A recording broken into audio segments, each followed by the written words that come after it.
Je vais dans cette séquence faire une synthèse de tout ce qu'on peut observer avec une loupe. Alors une loupe, a priori, c'est un dispositif très simple, hein, j'en ai une ici en poche.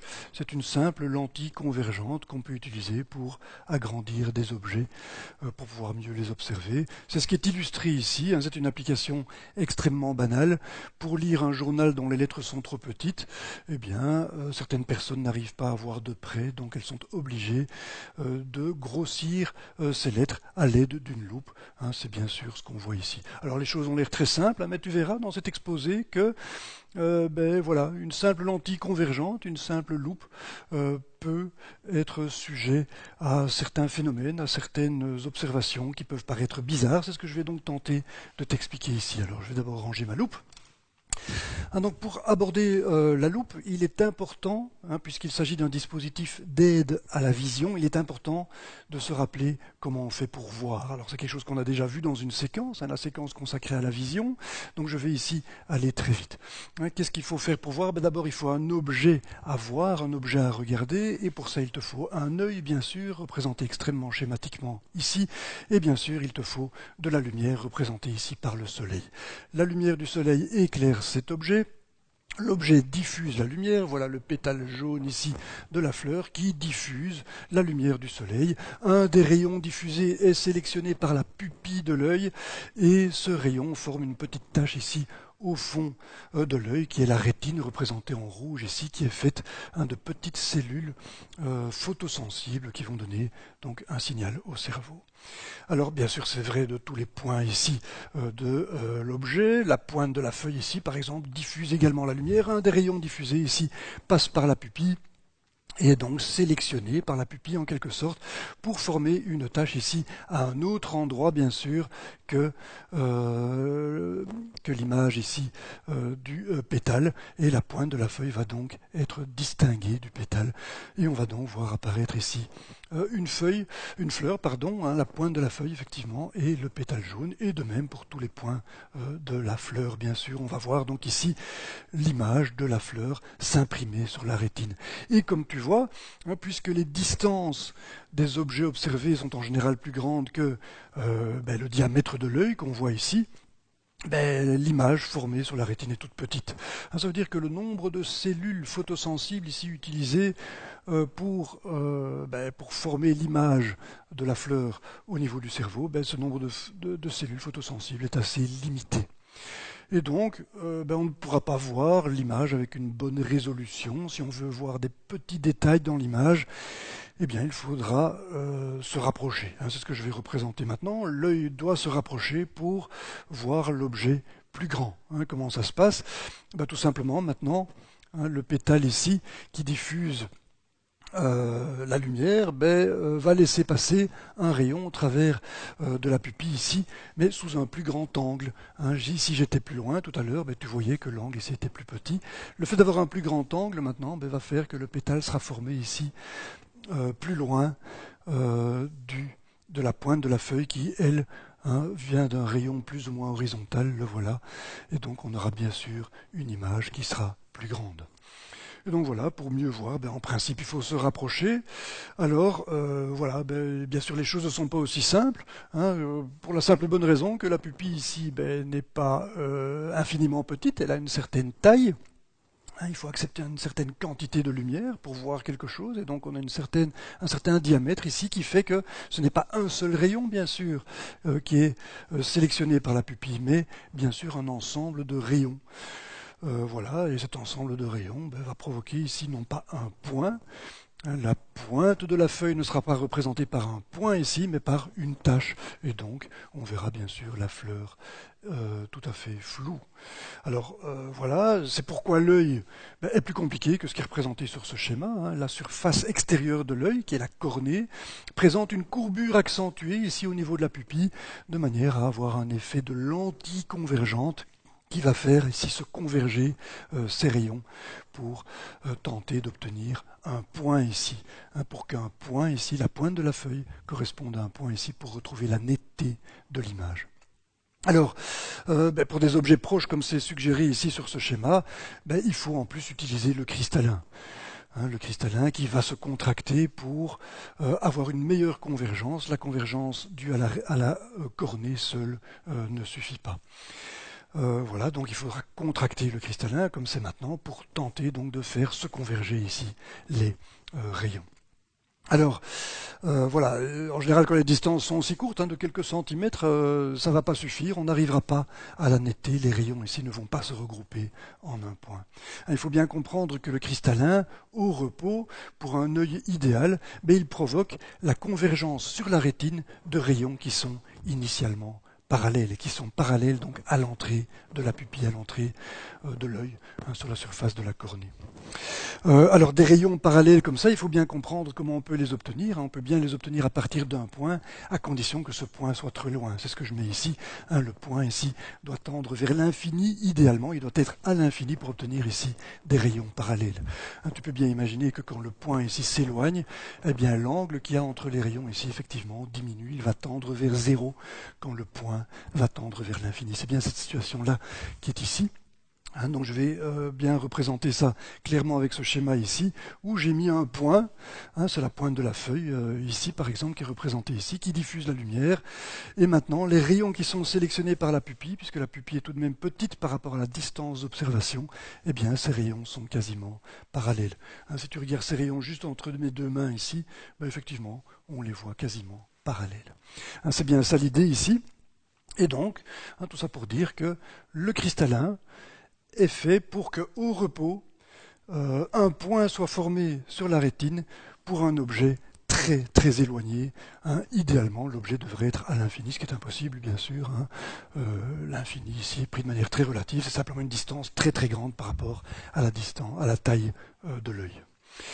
Donc voilà, et en général, donc la contraction du cristallin ne suffit pas. Le cristallin n'est pas suffisamment contractile pour avoir une convergence des rayons ici quand l'objet est très proche. Les rayons divergent trop pour permettre au cristallin de faire ce travail. Et donc l'image reste floue.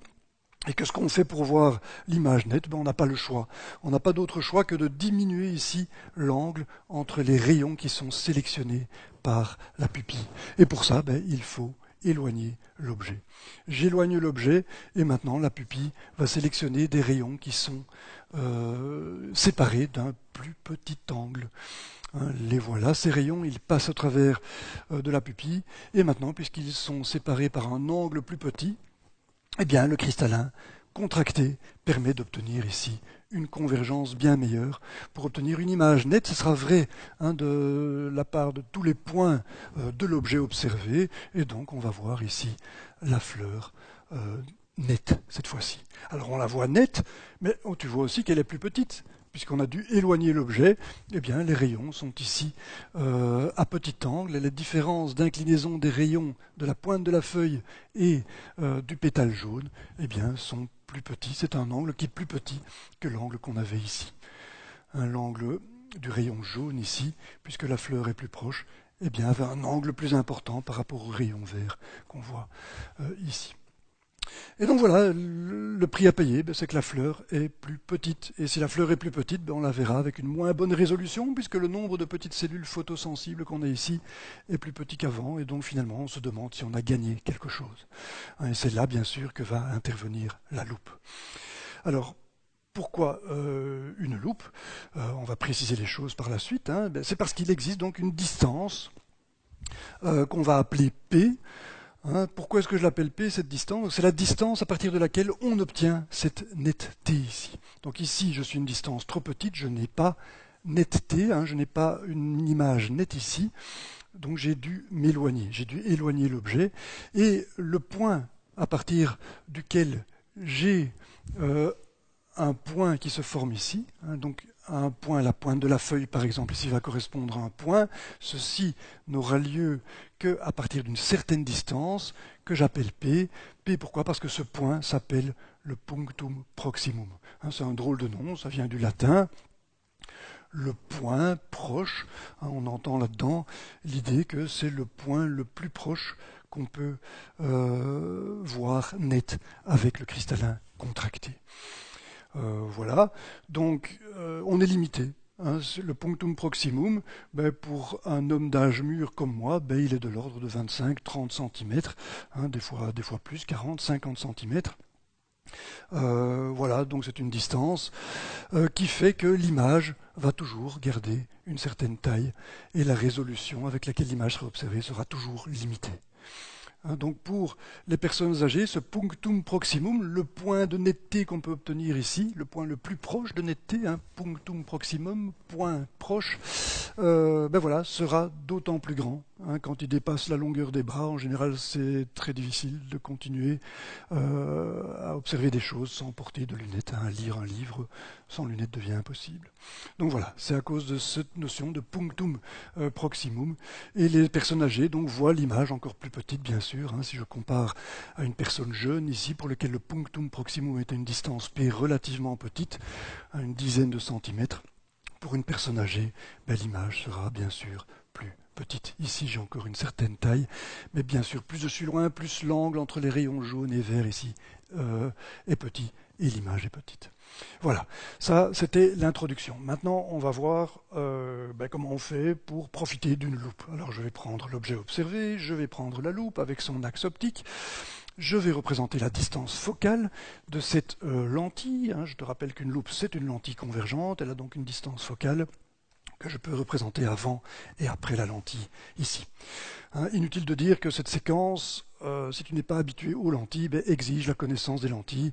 Si tu ne connais pas encore bien les lentilles, je t'invite à aller voir la séquence consacrée à l'introduction aux lentilles, où j'explique tout ça. Alors voilà, cet objet va diffuser la lumière du jour, voilà qui est fait. Je vais prendre maintenant le cœur ici de la fleur au milieu des pétales. Voilà, donc un des rayons est un rayon qui est parallèle à l'axe de la lentille. On sait qu'il va croiser ici l'axe optique au niveau du plan focal. C'est ce qu'on appelle le foyer ici de la lentille. Je vais prendre le rayon ici diffusé qui passe par le centre optique de la lentille. Celui-là n'est pas dévié, rappelle-toi. C'est très simple, et je vais encore prendre un autre rayon ici. Alors ce rayon-là, pour le trouver, qu'est-ce qui devient ici après la lentille ? Je vais tout simplement me baser sur les lois des lentilles convergentes, et pour ça, je vais construire ici un rayon parallèle à ce premier, c'est le rayon de construction ici, représenté en pointillé, et je l'ai représenté ici comme passant par le centre de la lentille.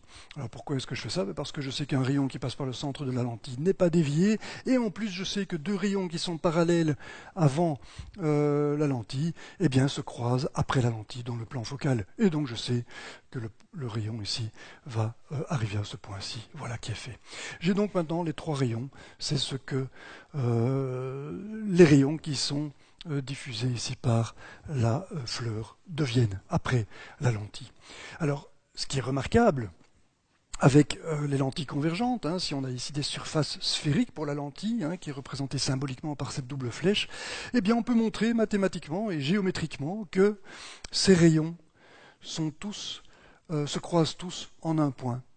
Donc je vais prolonger ici les droites. Voilà qui est fait. Les droites ici sont prolongées. Et on peut montrer que ces droites se croisent tous en un point, tout en un point. J'aurais pu représenter ici un quatrième rayon qui va vers le bas.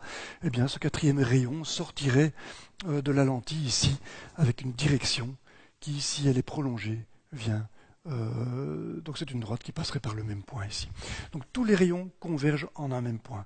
Et ça, c'est important. Ça veut tout simplement dire que ce qu'on observe ici, c'est ce qu'on observerait avec une fleur de grande taille. Qu'est-ce que je vais voir ici? Je vois des rayons de couleur rouge qui émanent d'un point, de couleur rouge orangé ici, qui émane d'un point. Tout se passe comme si j'avais une grosse fleur ici, de ce côté-ci de la lentille. Alors admettons que ce soit vraiment une grosse fleur qu'on ait ici, derrière la petite fleur qu'on avait initialement. Effectivement, cette grosse fleur diffuserait la lumière du soleil, générerait des rayons qui sont ici, et on les observerait donc ici. Simplement, j'observerai cette grosse fleur telle qu'elle est là. Je la verrai ici.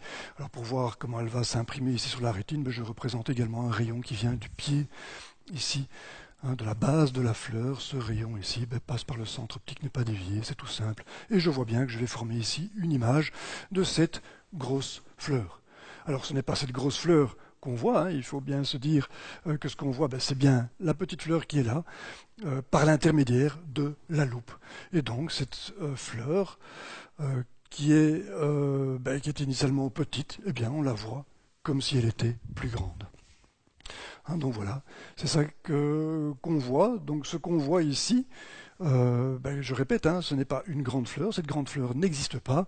Hein, c'est l'image qu'on va appeler image virtuelle. Pourquoi virtuelle? Parce qu'il n'y a rien qui existe ici, c'est simplement obtenu par le prolongement des rayons qui sortent ici de la loupe, de la lentille, et donc c'est un effet d'optique. Hein, c'est cette brisure ici des rayons qui est due à la réfraction dans le verre de la loupe ici, qui provoque cette illusion d'observer donc une grande fleur. Alors voilà, je dis qu'on observe une grande fleur, mais est-ce qu'on la voit réellement plus grande que si j'observais cette fleur-ci à l'œil nu? On peut se poser la question, parce qu'effectivement elle est plus grande, mais on voit qu'elle est aussi plus loin. Et donc on pourrait se demander si on y gagne vraiment. Alors il est clair que si l'observateur ici se rapproche, il verra la grande fleur sous un angle plus important. Hein. S'il vient mettre son œil ici contre la lentille, par exemple, il va profiter d'un angle plus important que celui-ci, et donc il pourrait voir quelque chose de plus grand. Mais voilà, donc on va imaginer ici que l'observateur est à son punctum proximum, hein, pour pouvoir voir si on gagne quelque chose, il faut toujours comparer à une situation réaliste pour laquelle donc on est confronté à cette distance limite d'observation d'un objet net. Donc voilà, on est au punctum proximum, ça veut dire que le cristallin est contracté de manière à voir l'image ici nette. L'image virtuelle. Tout se passe comme si cette grande fleur existait vraiment de l'autre côté de la loupe. Voilà, donc on est au punctum proximum, donc il ne peut pas la voir plus grande s'il veut conserver la netteté.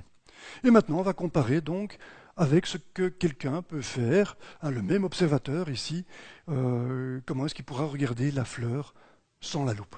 Hein, donc je représente la situation ici, c'est très simple, je représente la fleur avec la distance du punctum proximum, ici la distance P. Voilà, il ne pourra pas se rapprocher de la fleur, plus que ceci, sinon il ne la verrait pas nette. Et on voit tout de suite, bien sûr, qu'on y gagne. On voit qu'ici, l'image est petite. Pourquoi? Parce que l'angle sous lequel la fleur est observée est plus petit que celui sous lequel il est observé avec la loupe. Avec la loupe, on a bien un angle de vision qui est plus grand, même si on est au punctum proximum ici de l'image virtuelle. Le fait qu'elle soit plus loin n'entache pas le problème, hein, ne perturbe pas le fait que la loupe a agrandi l'image.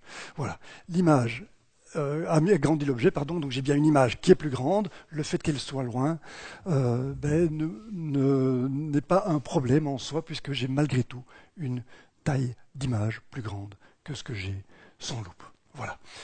Excuse-moi, hein, des fois c'est un peu compliqué à expliquer, même des choses aussi simples.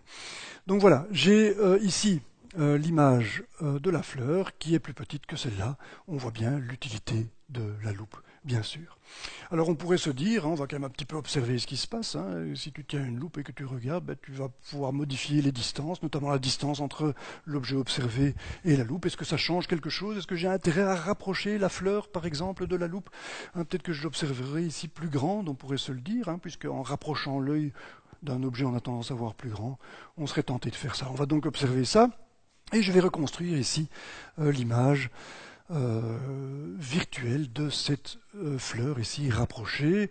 Donc voilà, qu'est-ce qui se passe? J'ai représenté déjà le rayon parallèle, on sait qu'il va croiser ici au plan focal, et voilà, on voit tout de suite la réponse est déjà donnée, hein, puisqu'on voit l'angle sous lequel la fleur sera vue quand elle est rapprochée, et on voit que cet angle est le même que tout à l'heure. Hein, tout à l'heure j'avais le rayon qui venait comme ceci, j'ai donc la même taille observée. Hein, donc on voit que ça ne changera pas grand-chose. Je vais quand même continuer l'exercice ici. J'ai le rayon qui était parallèle, hein, le même rayon que celui qu'on avait sélectionné tout à l'heure. Je le reprends, il est parallèle, donc je sais qu'il va croiser l'autre rayon dans le plan focal, le voilà. Même chose pour l'autre, il est parallèle au rayon qui émanait ici. C'est le même rayon. Et donc il va croiser ici ce rayon-ci dans le plan focal, voilà qui est fait. Et donc voilà, je vois maintenant que ce que l'œil va observer ici, c'est une image virtuelle qu'on va obtenir après au point de convergence ici des rayons qui émergent de la lentille. Et donc tout se passe comme si j'observais une fleur effectivement plus grande. Alors voilà, elle n'est pas aussi grande que tout à l'heure, mais elle est plus proche. Hein, donc voilà, on voit qu'en fait, l'un est compensé par l'autre, elle est plus petite que l'autre, mais elle est aussi plus proche, et on voit qu'on va la voir en fait sous le même angle. Et donc, on va la voir de la même taille. Ok, donc voilà, ceci donc c'est ce qui se passe donc quand l'objet est plus proche de la lentille, c'est ce qu'on voit avec un effet de loupe, hein, avec des lunettes d'hypermétrope, c'est ce qui se passe, hein, on a l'œil qui est proche de la lentille et l'œil apparaît tout simplement plus grand et légèrement plus éloigné que l'œil réel. Hein, c'est l'effet ici visuel donc qu'on a avec les lunettes d'hypermétrope qui sont donc bien l'équivalent de loupe, hein, qui sont des verres convergents, des lentilles convergentes. Voilà, donc on va maintenant continuer. Hein. Je vais analyser la situation ici. Si je reprends la situation de tout à l'heure, est-ce qu'on a vraiment intérêt à rapprocher la fleur, hein? La fleur était ici initialement, on l'a amenée ici et ça amène à cette image virtuelle-là. Est-ce qu'on a gagné quelque chose? Au niveau du grossissement, rien. On n'a que perdu en fait parce que maintenant on est en deçà du punctum proximum.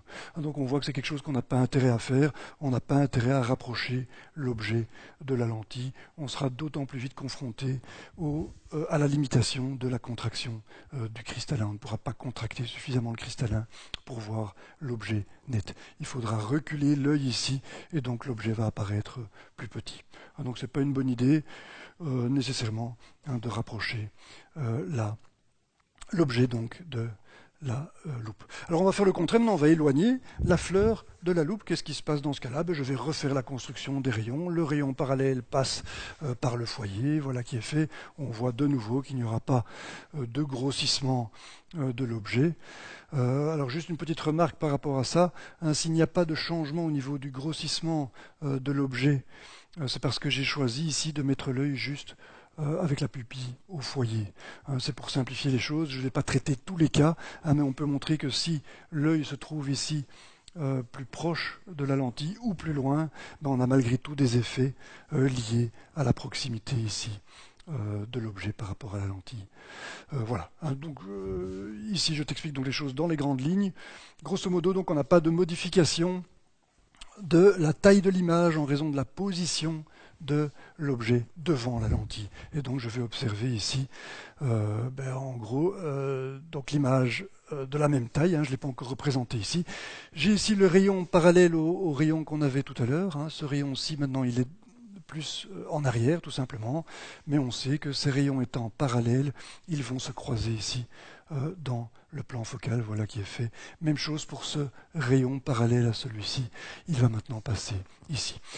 Et voilà, donc ce qui est important de voir, c'est que quand je prolonge maintenant ces faisceaux, ces rayons, j'obtiens une légère divergence. Les rayons qui arrivent au niveau de la cornée divergent légèrement. Divergent donc beaucoup plus légèrement que tout à l'heure, parce qu'on voit que le point de convergence est effectivement beaucoup plus loin. Hein, il sort du plan de l'écran. Tout à l'heure, j'avais pu représenter l'image virtuelle ici. Maintenant, je ne peux plus. Elle est beaucoup plus loin. Essaye d'imaginer que tu prolonges ces deux lignes pointillées. Tu vas sortir loin, loin de ton écran et tu vas former donc une image virtuelle qui est beaucoup plus grande, mais aussi beaucoup plus loin. Au niveau du grossissement, je l'ai déjà dit, ça ne change rien. L'image va se former ici. Mais surtout, ce qui est important maintenant, c'est que la divergence est beaucoup plus faible. Et donc je peux relaxer le cristallin. Je peux relaxer le cristallin et je vais observer ici la fleur, donc avec la même taille que pour d'autres positions devant la lentille ici. Mais l'essentiel est que je suis maintenant très très loin du punctum proximum. Je peux relaxer le cristallin. Voilà. Et donc, hein, on voit comme ça que plus on va s'éloigner, plus en fait, le cristallin va pouvoir se relaxer. Et je te propose ici d'investiguer maintenant ce qui se passe quand on se met à la distance focale. Hein, tu vas voir que ceci est intéressant. Je vais reprocéder à la construction ici de l'image virtuelle, et tu vas voir qu'elle devient assez abstraite, cette image virtuelle. Voilà, j'ai ici un rayon parallèle à l'axe qui va au foyer, ici, après la lentille. Je représente ici le rayon qui émane de la base de la fleur, et on sait déjà quelle sera la taille de la fleur observée. C'est la même que pour toutes les autres positions Mais on va voir quel est l'avantage qu'on a maintenant avec cette position ici, à la distance focale avant la lentille. Pour ça, je continue donc à construire les rayons. Celui qui passe par le centre de la lentille n'est pas dévié, c'est très simple. J'ai un rayon ici qui est donc parallèle à l'autre, et ce sera bien sûr le cas pour celui-ci. Je prends le rayon parallèle qui passe par le centre de la lentille, il n'est pas dévié, et comme je sais que deux rayons parallèles se croisent dans le plan focal, j'ai le rayon transmis par la lentille. Et forcément, je vois que les trois rayons sont parallèles. C'était une évidence, si tu te rappelles des propriétés des lentilles, tu sais que des rayons qui émanent d'un point du plan focal ressortent de la lentille parallèle. Et donc voilà, c'est bien ce qu'on observe ici. Les rayons sont parallèles. Et si maintenant je les prolonge de l'autre côté de la lentille, eh bien, je vois que l'image virtuelle, elle est à l'infini. Parce que les rayons sont vraiment parallèles, et comme je te l'ai expliqué tout au début, les rayons sont parallèles si le point qui génère ces rayons est à l'infini. Et donc on est dans une situation extrêmement abstraite où l'image virtuelle est une énorme fleur qui est à l'infini, qui est infiniment grande et infiniment éloignée, et qui donne toujours ici la même image. Et là, voilà, c'est très abstrait, mais ça marche bien. Ces rayons parallèles ici vont former un point, bien sûr, quand le cristallin sera parfaitement décontracté. Cette fois-ci, le cristallin peut se relâcher complètement, et on va avoir ici des rayons parallèles qui vont effectivement former un point. Pour l'œil idéal, on va avoir un point ici pour un point de la fleur. C'est symbolisé ici par le cœur de la fleur. Si c'était un point, j'aurais un point ici. Et c'est donc la situation idéale parce que je pourrais faire une observation tout à fait relaxée. Le cristallin, comme tu vois ici, je le relaxe. Les muscles ici, les cristallins, sont au repos. Et ça, c'est l'utilisation idéale de la loupe, bien sûr, parce qu'on peut observer un objet voilà, agrandi sans aucun effort de la part des muscles de l'œil. Des muscles du cristallin, bien sûr, les muscles d'accommodation. Donc voilà, c'est comme ça que les loupes de qualité sont faites. Une loupe qui sert par exemple à observer des timbres ou observer des petits textes, eh bien souvent elles sont fournies avec un petit support comme ceci, et la hauteur du support ici, eh bien c'est la distance focale, de manière à ce que l'objet se trouve systématiquement à la distance focale, de manière à ce qu'il soit observé dans des conditions idéales. On vient mettre l'œil ici pour observer les timbres qui sont en dessous, et on ne doit pas accommoder, on ne doit pas faire d'effort pour contracter le cristallin. C'est l'utilisation idéale de la loupe. Et dans ces conditions-là, eh bien, on peut formuler quel est le gain obtenu avec la loupe, quel est le grossissement de l'image qu'on obtient. Alors pour ça, on va analyser ici les triangles. Il y a des triangles semblables ici. Je représente ici un triangle. Voilà, ce triangle bleu, en fait, est à peu près identique au triangle qu'on trouve ici dans l'œil. Voilà, je viens de le marquer ici. Alors l'œil, il est courbe bien sûr, mais si on considère des petits angles ici, je peux estimer que la fleur ici, elle a une certaine taille qui peut être représentée par un segment de droite ici perpendiculaire à l'axe optique de l'œil. Et donc j'ai bien deux triangles semblables, puisque l'angle ici est le même que là. Ça veut dire que la hauteur h, je vais prendre h ici pour dire que c'est la hauteur de la fleur, hauteur h, voilà. J'ai ici la distance focale, bien sûr, que je répète. Ok, donc le rapport de cette hauteur ici avec la distance focale, eh bien, je vais la retrouver au niveau de l'œil, puisque ces deux triangles sont les mêmes. Je prends le diamètre de l'œil, DO, ici, O c'est pour œil, bien sûr, et ici, l'image de la fleur dans l'œil, HO, O pour œil. Et donc, ce que je vois, si les triangles sont semblables, le rapport de H sur F est le même que le rapport de H0 sur D0. C'est ce que je peux écrire. Et donc, ceci est important, bien sûr, puisqu'on voit la taille de l'image par rapport à la taille de l'œil. Et comme je te disais tout à l'heure, plus le H0 ici est grand, plus le nombre de cellules qui vont pouvoir observer en détail l'objet sera grand. Les détails seront d'autant plus nombreux qu'on puisse que H0 est grand par rapport à D0. Et donc on voit que la mesure de la résolution de l'image, eh bien finalement elle est donnée par H0 sur D0, c'est-à-dire par H sur F, puisqu'on a bien cette égalité grâce au triangle semblable qu'on trouve ici. Et donc on va pouvoir tout simplement maintenant exprimer le grossissement de la loupe en comparant justement ces rapports H sur F. C'est ce que j'appelle la pente ici. La pente de cette droite ici, c'est la même donc que la pente qui est ici, qui va conditionner la hauteur de l'image, l'auteur de l'image ici. Eh bien cette pente, c'est bien le rapport de la hauteur que j'ai ici sur F. C'est ce qu'on appelle la pente en mathématiques. C'est la pente d'une droite telle que celle-ci. Tu penses bien que si h tend vers 0, ben la pente devient toute petite, on va tendre vers l'horizontale.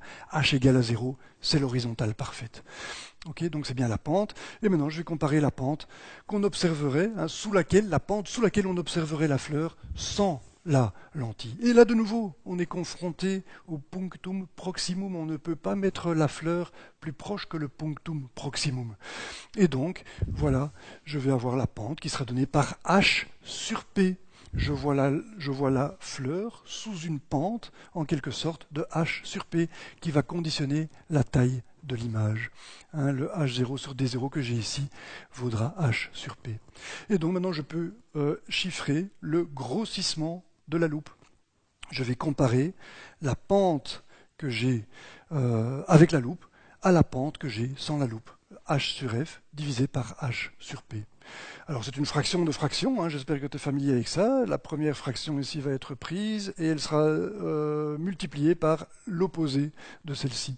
H sur F divisé par H sur P, c'est H sur F multiplié par P sur H, tout simplement. Voilà qui est fait. Et donc les H vont se simplifier et il me reste juste P sur F. Et on voit donc que le grossissement d'une loupe, dans les conditions idéales d'utilisation, eh bien, c'est tout simplement le punctum proximum divisé par la distance focale de la lentille, de la loupe que tu utilises. Et donc voilà, pour les personnes âgées qui ont une distance, le punctum proximum qui était une distance P de l'ordre de plusieurs dizaines de centimètres, mettons 50 cm par exemple, eh bien s'ils utilisent une loupe de focale de 5 cm, ils ont un grossissement de 10. L'image qu'ils ont sur la rétine est 10 fois plus grande, ils voient en gros 10 fois plus de détails. Ça vaut vraiment le coup. Voilà. Voilà. Ceci donc te permet de caractériser de manière quantitative une loupe. Alors voilà, maintenant on va repasser à la situation idéale ici pour voir maintenant ce qui se passe si on dépasse la distance focale. C'est quelque chose que tu peux faire très facilement avec une loupe. Qu'est-ce qui se passe à ce moment-là? Et tu verras que les choses deviennent à ce moment-là encore plus subtiles. Déjà ici on est confronté avec une image de taille infinie qui se trouve à l'infini. C'est pas évident, mais quand même on arrive encore à percevoir ce qui se passe. Maintenant ça va être plus compliqué. J'éloigne encore la fleur. Qu'est-ce qui va se produire? Je vais construire le tracé des rayons ici. Voilà, j'ai déjà le rayon ici qui vient du pied, de la base de la fleur. Il va donc forcément donner un point ici au milieu de la rétine.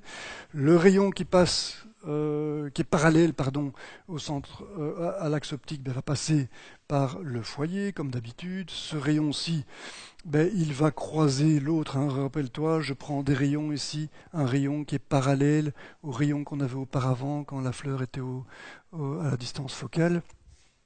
On sait que deux rayons parallèles se croisent dans le plan focal, voilà qui est fait. Même chose pour l'autre ici, voilà qui est fait. Et quand je prolonge maintenant ces rayons, qu'est-ce que je vois? Eh bien, je vois qu'ils divergent.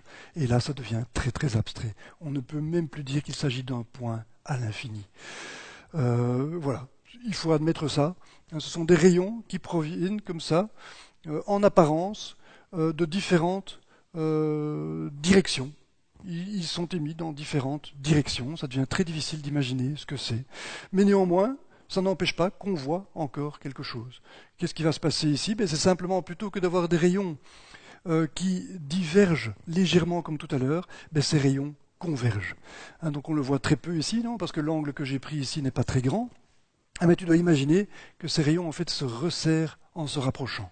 Exactement comme les droites pointillées ici, elles sont maintenant convergentes plutôt que divergentes, comme on l'avait auparavant. Et donc s'ils sont déjà convergents à l'entrée ici, à la surface de la cornée, le cristallin ici, il est déjà relaxé au maximum, et l'œil est fait pour que la convergence se fasse pour des rayons parallèles. Mais maintenant, ces rayons sont convergents, donc ils vont forcément converger trop vite.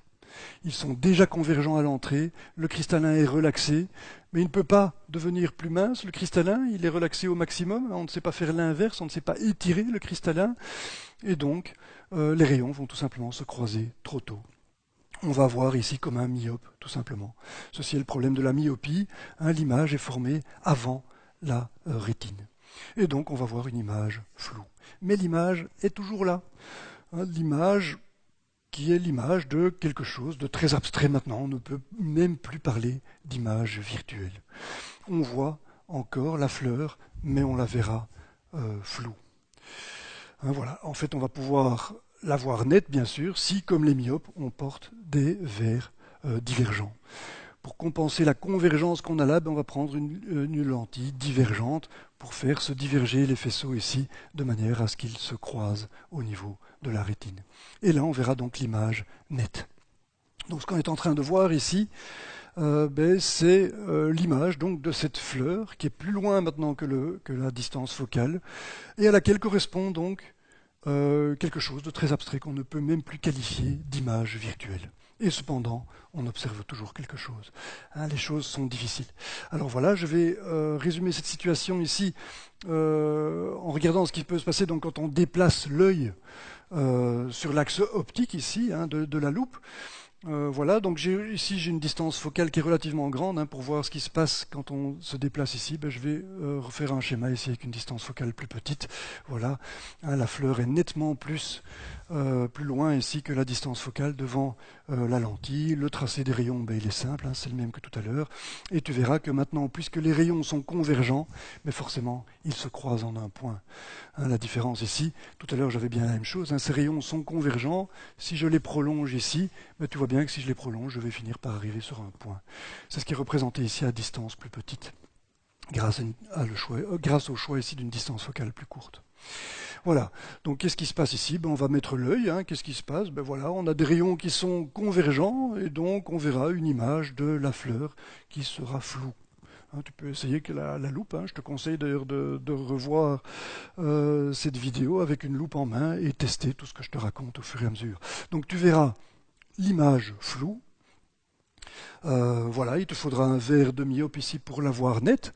Et puis tu vas décaler l'œil ici. Si on se met ici, inutile de dire, si on met la pupille ici, on verra quelque chose d'extrêmement flou, puisque tous ces rayons ici vont dans toutes les directions au niveau de l'œil. Donc on verra une image encore plus floue.